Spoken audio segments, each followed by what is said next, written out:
नमस्कार बंधुरा रान्ना 360 चैनेले आपनारा सकले स्वागत।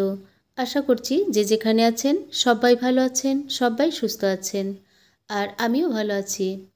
আজ আমি হাজির হয়েছি সরষে শাকের একটা রেসিপি নিয়ে।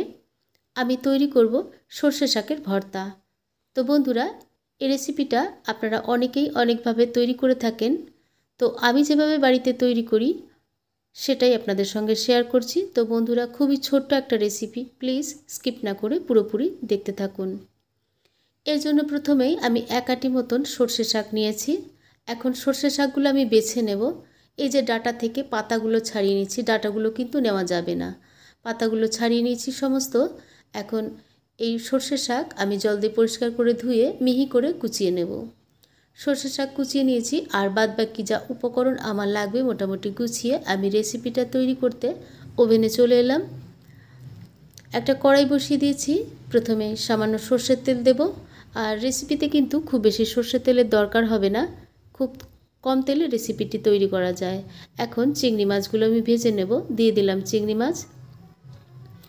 প্রয়োজন মতো হলুদ এবং লবণ দিয়ে চিংড়ি মাছগুলো ভাজা ভাজা করে নিচ্ছি। আমি রেসিপিতে চিংড়ি মাছ ব্যবহার করছি, কিন্তু আপনারা চাইলে এখানে রুই মাছ, কাতলা মাছ বা ল্যাটা মাছ দিয়েও খুব ভালো রেসিপিটা তৈরি হয়। ল্যাটা মাছ দিয়ে সব থেকে বেশি ভালো হয়।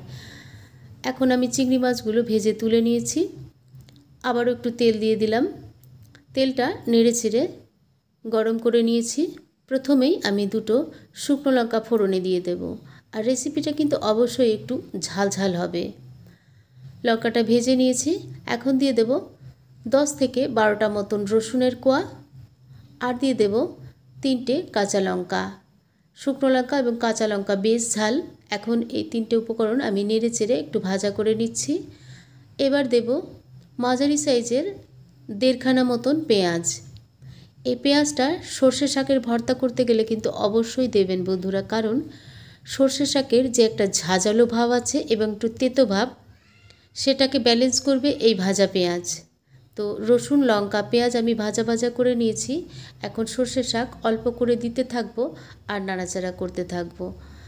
নাড়াচাড়া করতে করতে একটু মজিয়ে নেব, তা না হলে কিন্তু লবণ হলুদের পরিমাণটা ঠিক বোঝা যায় না।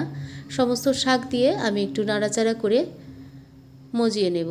তো এখন দেখতে পাচ্ছেন সর্ষে শাকটা বেশ মজে গেছে। তো এই মুহূর্তে এর মধ্যে আমি দিয়ে দেব পরিমাণ মতন হলুদ আর স্বাদ মতো লবণ দিয়ে আবারও নাড়াচাড়া করছি। নাড়াচাড়া করে সর্ষে শাকটা সেদ্ধ করে নেব, তার জন্য ঢাকা দিয়ে দিলাম। ঢাকা এখন খুলে নিচ্ছি। এর মাঝে আমি বেশ কয়েকবার ঢাকা খুলে খুলে নাড়াচাড়া করে নিয়েছি। তো মোটামুটি দেখতে পাচ্ছেন শাকটা সেদ্ধ হয়ে গেছে, জলও শুকিয়ে এসছে।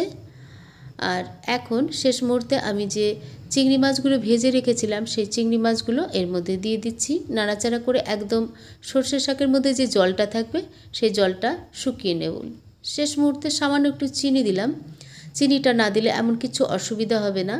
তো নাড়াচাড়া করে মোটামুটি এখন আমার রেসিপিটা তৈরি করা হয়েছে। তো এখন একটা থালার মধ্যে ঢেলে আমি একটু ঠান্ডা হওয়ার জন্য ছড়িয়ে দিয়েছি। এবার ঠান্ডা হবার পর আমি শিলপাটায় নিয়ে নিলাম বাটার জন্য। তো বন্ধুরা, আপনারা যদি মনে করেন মিক্সিতে পেস্ট করতে পারেন, তবে শিলপাটায় বাটার টেস্টটা অনেক অনেক বেশি হয়। আর এইভাবে আপনারা সর্ষে শাকের ভর্তা বাড়িতে তৈরি করে গরম পাতে গরম ভাতে খেয়ে দেখবেন বন্ধুরা, অসম্ভব টেস্টি আর খুবই উপকারী একটা রেসিপি। দেখুন কি সবুজ হয়েছে, শিলপাটায় আমি বেটে নিয়েছি। তো এইভাবে সর্ষে শাকের ভর্তা আপনারা দেখলেন পুরোপুরি ভিডিওটা। যদি ভালো লাগে লাইক করবেন, শেয়ার করবেন আর নতুন বন্ধু হলে সাবস্ক্রাইব করে অবশ্যই আমার চ্যানেলের পাশে থাকবেন বন্ধুরা। আবার হাজির হয়ে যাব নতুন কোনো রান্নার রেসিপি নিয়ে। ততক্ষণ সবাই ভালো থাকুন, সবাই সুস্থ থাকুন। ধন্যবাদ।